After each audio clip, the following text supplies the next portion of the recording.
why Silat is effective in a street fight. I mean, we get in a lot of street fights like all the time, so we need some new methods to take people down. I mean, typically we're just, we just use our intimidations of our huge masculine figures, but now we're going to actually learn some more about what is an actual effective martial art, Silat, which I believe originates somewhere in Southeast Asia.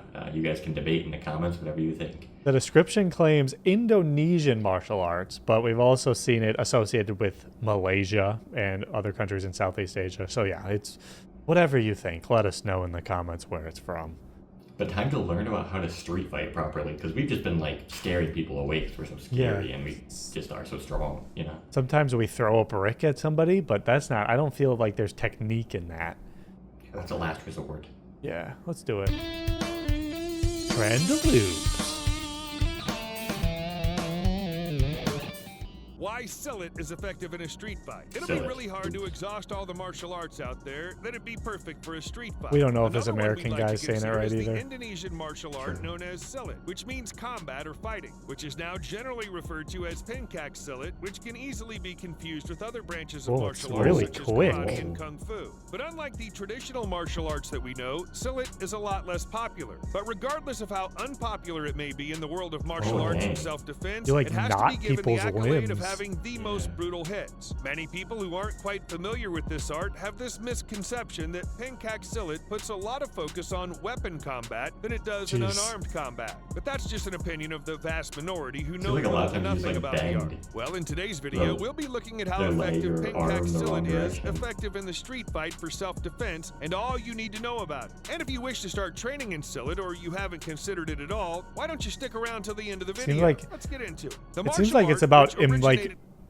basically getting people into a stance where they can't fight back, and then that's probably why it's so good for a street fight, because you can lock them up and then you're like, all right, you're done. And from what I've seen of street fights, a lot of times people just go there and start flinging arms around, so if you just immobilize them, then they're done. Or it's a one guy throws one punch and then it's just over, even though the guy that was like wanting to fight the whole time was acting tough.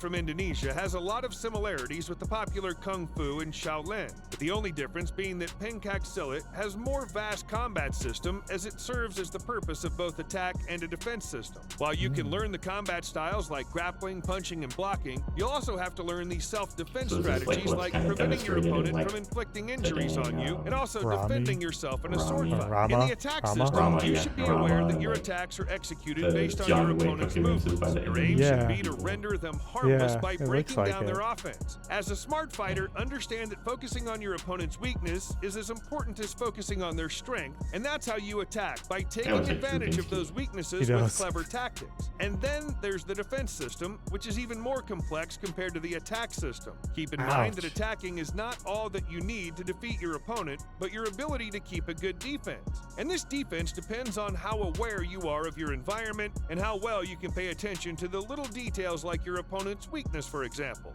Now, you might have been wondering why this particular art is usually confused with Kung Fu and Karate. Well, here's the thing. Silat, as a martial art, belongs to the same family as Kung Fu and Karate, which is why they make use of the pressure point in the body to inflict pain on the opponent. At this point, I don't think I need to mention that this art is made up of several techniques which require a lot of time and energy. If you wish to master it, although you're consistent and dedicated enough, you actually can. Generally, the system stimulates the use of fluid hand movements. Asides this movement, you're expected to learn how to pull off great low hand blocks and foot kicks. Training for Silat can be quite slow because most trainers prefer to take their time to teach the unarmed combat aspect before they go ahead to bring out the tools. Most of the time, people refer to this art as a sport, but I beg to differ because this art goes way beyond that. You might question my opinion. We don't want to get in a street fight in Indonesia if somebody whips out that little claw blade. Yeah, that would suck. It's dicey But up. here's the thing. Unlike sports or some forms of recreation, Silat isn't something you practice when you feel like it. As I already mentioned, this art requires a very high level of commitment and dedication, and considering how slow the training goes, it may take some time to master your skill. Therefore, some of this training cannot be taken frivolously as you would do with sports. As you stay consistent with your training, you get to the point where you're introduced to certain brutal styles. Punch and kick in the some nuts. cases, you Wow. might be That's a required to face armed combo. fighters. And if for some reason you lose your focus, you could end up with a couple of injuries. Moral lesson, keep your focus on your opponent because any form of slip-up may end up bloody, literally. Even though during training you may or may not get wounded up, keep in mind that all of it prepares you for the world out there. And all of the techniques learned will be of great use to defend yourself in street fights with bullies, even if you're unable to stay long enough to advance your training with weapons. The basic It'd be interesting skills to you watch can like some of learn these can help in highlights from like the defeating an competitive opponent with just games. kicks and punches. Yeah. It's that effective. And with the fact that this art makes sure to expose its trainees to very intelligent moves, you can take on people 2 times bigger than you are, meaning that you don't Way have to cooler be to the see that bigger versus person this in a guy fight that's to just win. getting- I just mean, if standing that there isn't getting good punched in the news, neck. I don't know what is. Imagine the look about the on your Drew Binky opponent's getting face punched in when the gut? after bullying you because they were bigger, they're the ones who end up with the injuries.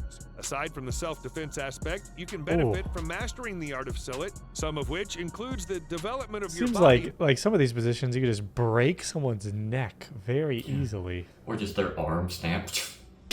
Oh, By improving your flexibility level as you constantly move your body, Ow. especially the arms and feet. Your Another wrist benefit will be go that there. some of the undergone drills help improve your mental awareness. As you continue to master this art and practice it, in no time you'll be able to tell danger even from a distance because of how conscious you are of your environment. And lastly, what I'd refer to as the 3S: speed, stamina, and strength. Overall, it's fair to say that Silat is very effective to employ in street fights for self-defense. You're taught to be efficient in both armed and unarmed combats using Seems both so your hands and fast. legs. Another beautiful thing about this art is that you can develop more unique asides from those taught during your training.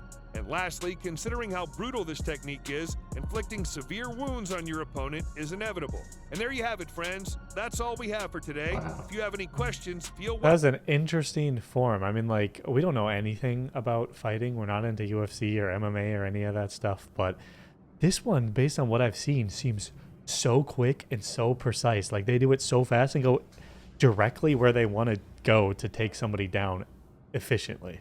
It's like putting a lot of pressure on certain parts of the body, which like I think, but it's not like super powerful movements, but it's super quick and calculated.